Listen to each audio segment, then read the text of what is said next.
And we're back, like we never left. Welcome to the Confessions of a Not So Dangerous Mind podcast. I'd like to thank you all for spending some of your Friday early evening here with me in New York. But once again, we're going to skip past all that promotional jazz and get right to the guts of the episode. So another movie anniversary. This film is notable for a number of different reasons, which might not be immediately apparent. But on this day, 1997, the George Clooney, Nicole Kidman team-up, The Peacemaker, opened in theaters. And it was a box office hit. If we just go by the raw numbers, it was somewhat expensive, but the film turned a profit. I don't know if it made as much as double its production cost, but it was kind of the only action film in the marketplace at that exact time. But it's, from a historical perspective, it's notable. I'm pretty sure that it was the first film officially produced by DreamWorks SKG. And for those keeping score at home, if you were wondering what's the SKG, but you didn't wonder hard enough to Google it, Spielberg, Katzenberg, Geffen. Steven Spielberg, Jeffrey Katzenberg, and David Geffen.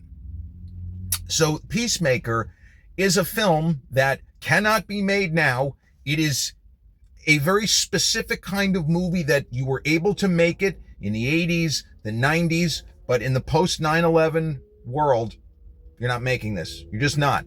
And another film, just for reference, the following year, The Siege with Denzel and Bruce Willis and Annette Bening, that's even more hardcore, and you're for sure not making that movie now because it'll feel like, not to sound like a schmuck, but it'll feel like current realities.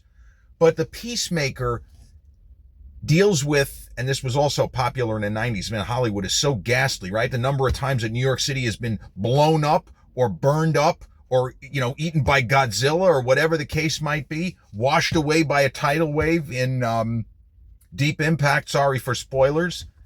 But The Peacemaker tries to give us a high velocity action film, which it does and succeeds in my opinion, but it attempts to keep it. It would be like if you crossed the Bourne Identity with a Mission Impossible, one of the later films, where you have the pyrotechnics, but you also have street level, ground level stuff taking place in between the big action sequences. Like, it's not all George Clooney looking good and Nicole looking good. They're trying to tell a serious story, despite the fact that it's very unlikely that anything in this film would happen. And there's a couple of laughs early in the movie. They did the thing in this film that 7 years earlier in The Hunt for Red October, where they don't make any mention of it. But the fact is that Sean Connery is a captain of a Russian submarine, right?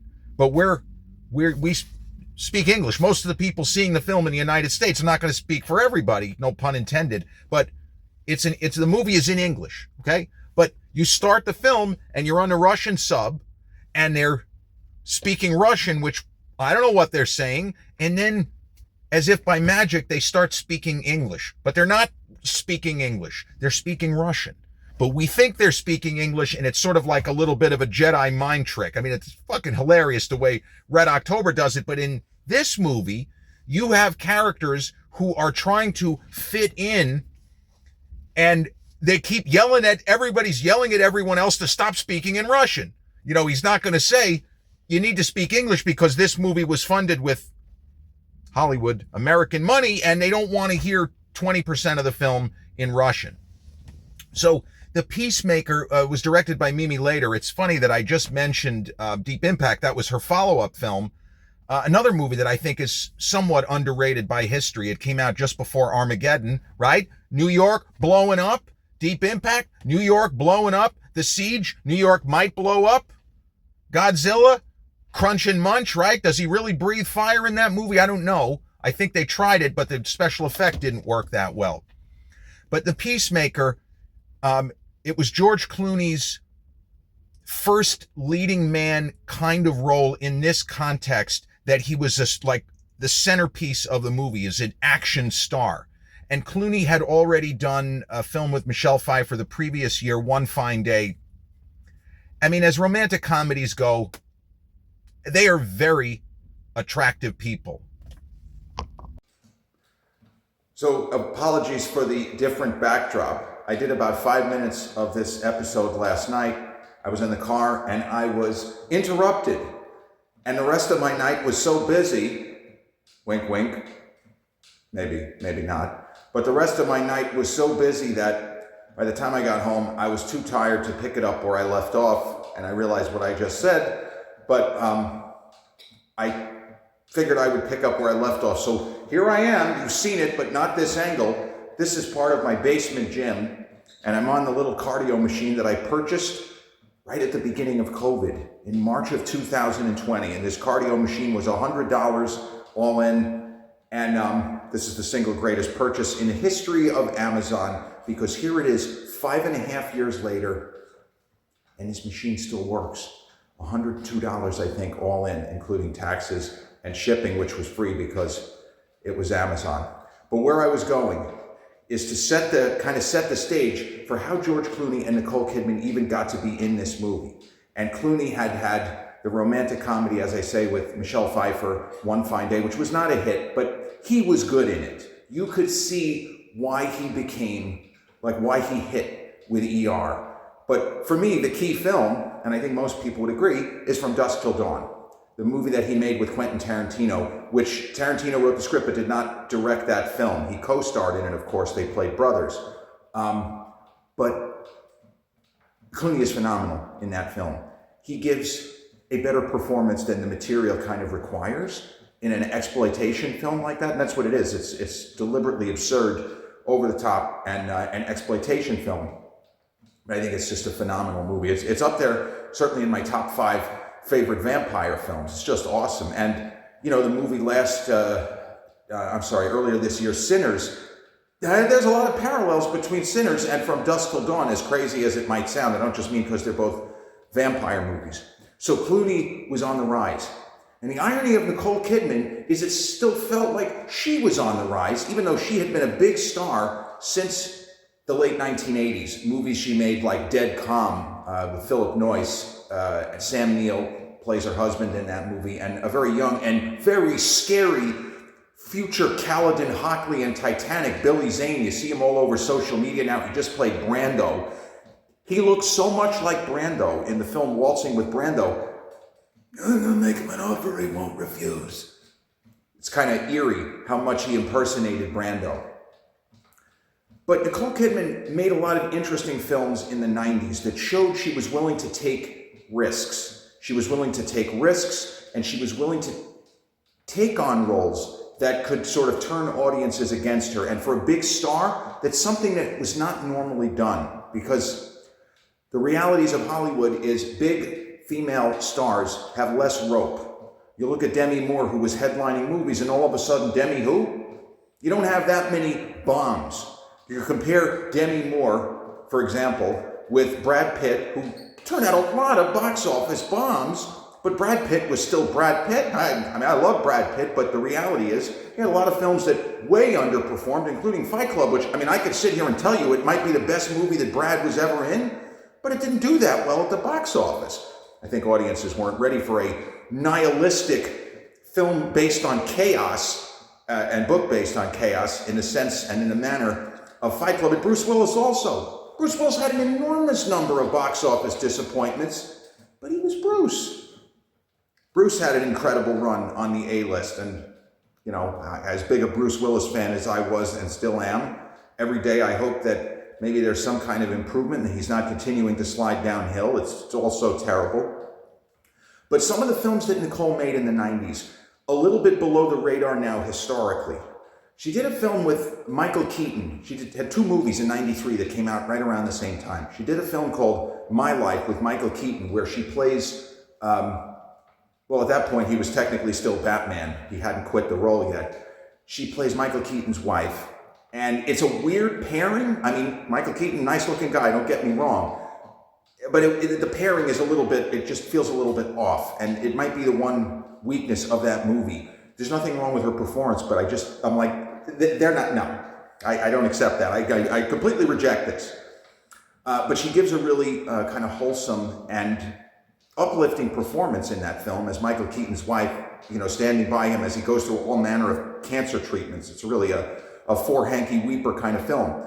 She did another movie, though, that was in my father's all-time top 5 thrillers.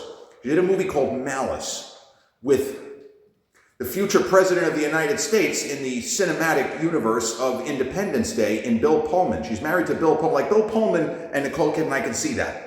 Bill Pullman, matinee idol looking guy. He had a leading man era, very attractive guy. His son now becoming a big star, Lewis. Malice, though, is more about Nicole Kidman and Alec Baldwin than the nominal star, Bill Pullman. And Nicole in that film is fire. She showed she could play good guys, good girls, bad guys. She could do it all. And then you look, for example, 1995, she plays the horny doctor, Chase Meridian, great name. Chase Meridian in Batman Forever. And you talk about two really good-looking people also, Val Kilmer and Nicole Kidman. I mean, that's a good pairing. But then towards the end of the year, she did the film To Die For. And she ended up winning the Golden Globe for Best Actress in, I think, a comedy or musical. To call To Die For a comedy, that's a stretch. That's a big stretch. It's more of a black comedy. That's like saying that Fargo, the movie, is a comedy. It has comedic elements. It's not a comedy. But she won the Globe, and historical, dazzler type of a moment, there's her then husband, Tom Cruise, cheering his tail off, happy as a clam that she won the Golden Globe Award. It's not that much different than 3 years later, a little over 2 years later, actually, when Alec Baldwin's then bride, Kim Basinger, won Best Supporting Actress at the Oscars for LA Confidential, and Alec was the biggest cheerleader. And I don't think he was doing it just for effect. He seemed genuinely thrilled. So Nicole was doing really interesting work, and George was this was his time. When people become big stars, you look back and say, what were some of the key things, or what was the key film? The key film for Clooney was From Dusk Till Dawn.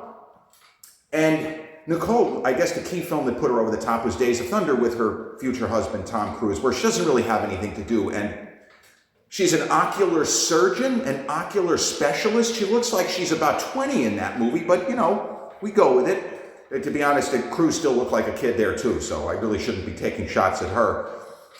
But the Peacemaker tries to tell a serious story, a what-if story. What if a couple of Russian or Ukrainian, it's Russian in the world of this film, but expats get their hands on a nuclear weapon and intend to do harm to the Eastern Seaboard? And I mentioned the other movies that had the same general idea from a broader perspective. Once more, I apologize in advance because I am such a fan of this gentleman who has now been gone for more than 12 years. But the way that Roger Ebert, if you were to go on Google and Google Roger Ebert, the Peacemaker movie, not the TV show, that was, he wasn't alive when that came out. His review of this film is so good, he kind of liked it, but not fully. He was a little bit disappointed. I think he underrated the film. But Ebert was so sharp and he was so in tune with social mores and the way movies present certain characters so that it could be turned on its head. So Nicole plays a doctor who she's a nuclear expert, basically. And I don't remember, I know she went to the top school. She's supposed to be one of the smartest people in the country, presumably, that she's a genius. But her specific thing is to try to track nuclear warheads that we think have maybe fallen into the wrong hands. Dr. Julia Kelly. I mean, that's not that great of a name. And Clooney plays Lieutenant Colonel Tom DeVoe. He is really high military brass, but he's also a guy who's seen some shit in combat and he's been in the field. This is not a guy that you would ever want to fuck with. We're led to believe that he has MMA level fighting skills. He's very proficient with all kinds of weaponry, et cetera, et cetera. So the way that Roger Ebert explains this, he goes, the U.S. government, the military-industrial complex, has a moment. I forgot who it's represented by. It could be the defense secretary. It's not really important who's talking to him, but they basically tell him, you're going to sit in a meeting with this woman named Julia Kelly, Nicole, and he doesn't make any jokes about, wow, she's so hot, because she really is. But you're going to sit in a meeting with her, and she's going to lay out what she knows about this missing warhead, or two warheads. I think there was one, a small, almost a Fat Man and Little Boy. There was a smaller one and a larger one. That's what she said. But you're going to sit in on a meeting, okay? And you're probably not used to a woman just laying shit out. But when she gets up there, don't interrupt her, don't say anything, listen to what she has to say. Now, Ebert explains this in his review. And if you don't see the movie, this doesn't mean anything. So Clooney is told, respect this woman because she knows her shit. Keep your mouth shut, let her talk. Within 10 seconds of Nicole Kidman's Julia Kelly giving her presentation, George runs up on stage and just basically takes over. I mean, it's so good. And they did that on purpose. They give him this big warm-up to tell him, shut your mouth, don't interrupt her, and they go fuck yourselves. You know, Tom Cruise, go fuck yourselves. It's just gold. Because I remember I saw the movie after reading Roger Ebert's review, and when it got to that scene, I was laughing so hard. It was almost as bad as when I had to leave. I covered myself because I almost had a hernia at the end of Godzilla. You know what I think of you? Your whole campaign? Speaking of Siskel and Ebert, great moments. But the story takes the form of a chase film. And the other movies that deal with nuclear potential Armageddon, no pun intended, they're not chase films. This is the only one that does it in this fashion, where normally the people on the run, in this case, George and Nicole, they're not being chased. They're the ones doing the chasing. So that's something that's different. That it takes the form of a chase film. It takes the form of a buddy movie. Two mismatched cop partners. In this case, neither one of them are cops.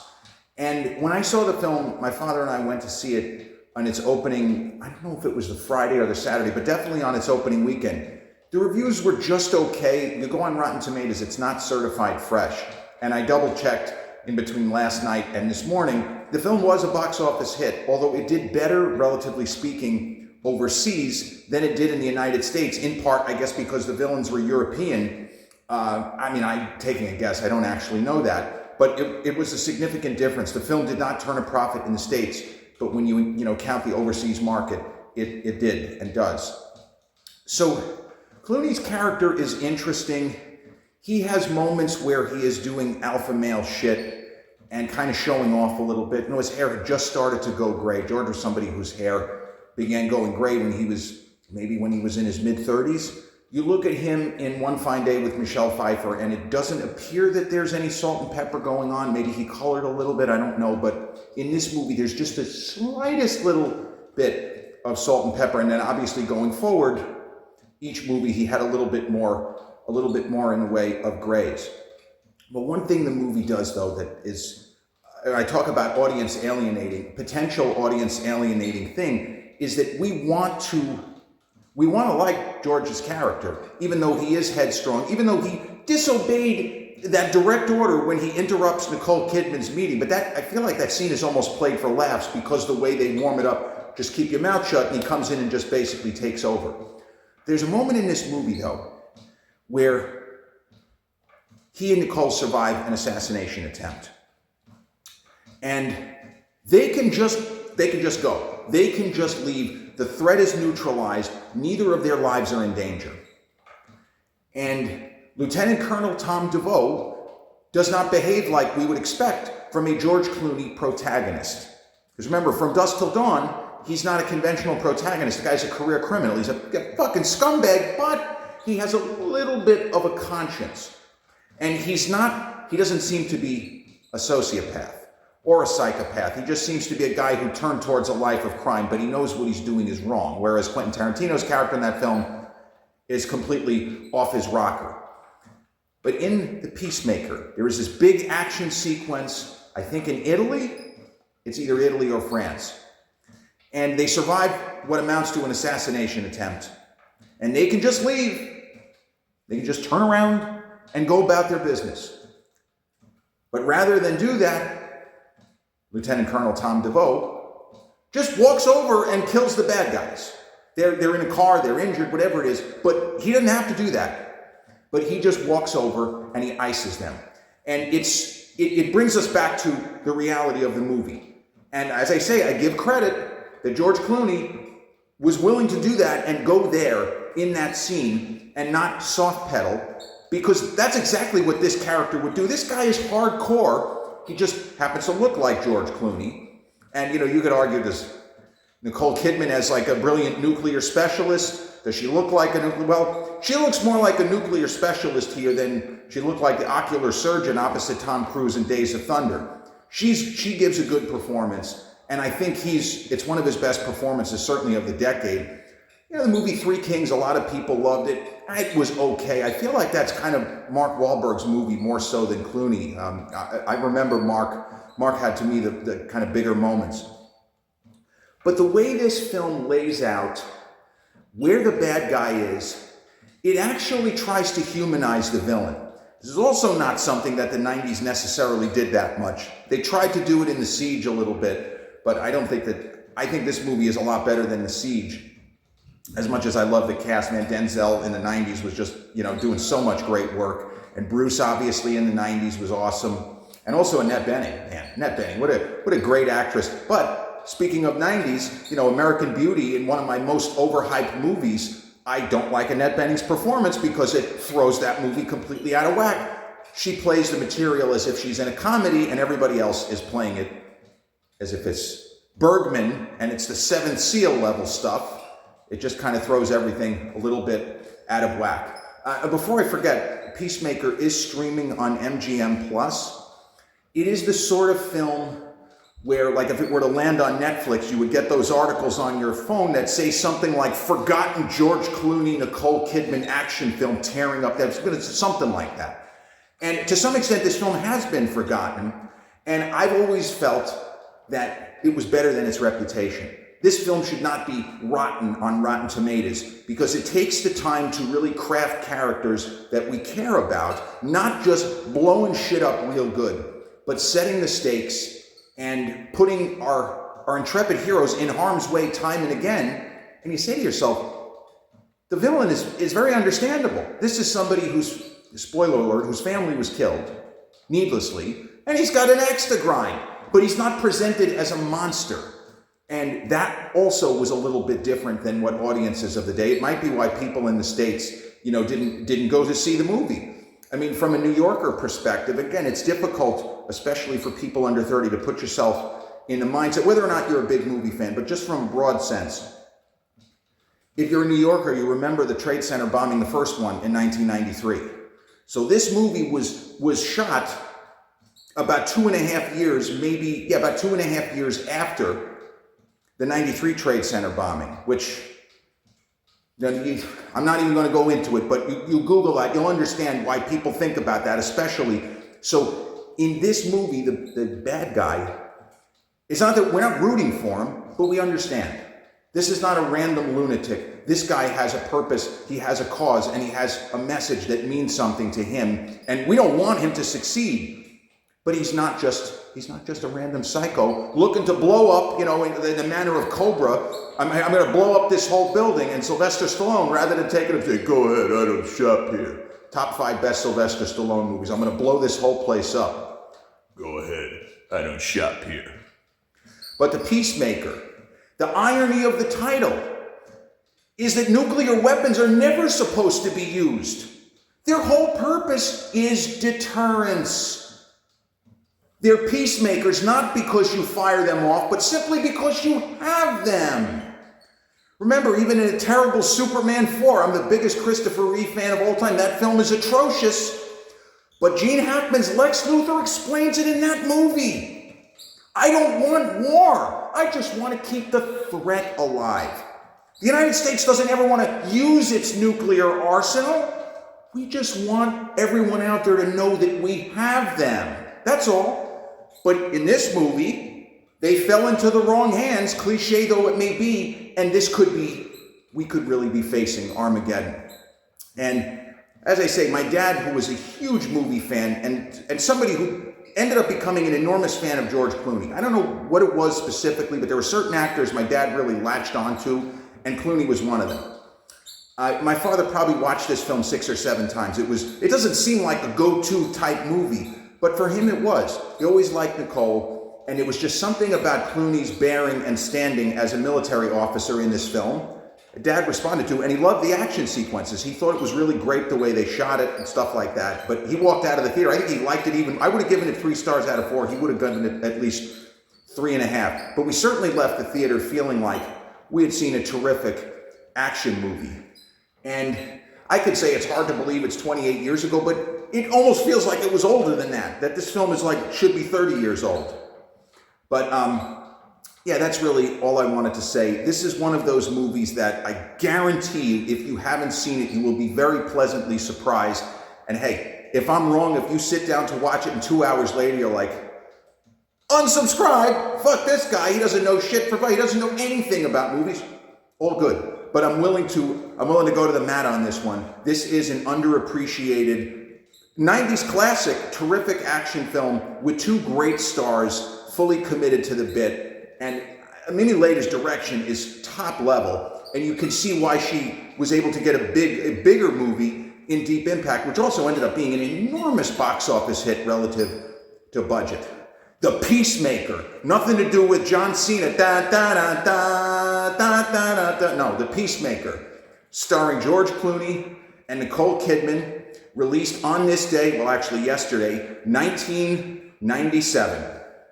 This has been episode 616 of the Confessions of a Not So Dangerous Mind podcast. I'd like to thank you all for spending some of this bizarre 3-part episode with me here in New York. But once again, if you check out this episode on the YouTube channel, haven't done so already, please click like, subscribe, comment, share, turn on those notifications. Or if you catch this episode on the audio platforms such as Podbean, Spotify, iTunes, or the others in which we're hosted, same general rule applies. Click like, subscribe, share, and turn on those notifications. I'll be back with a new episode real soon. Till then, peace.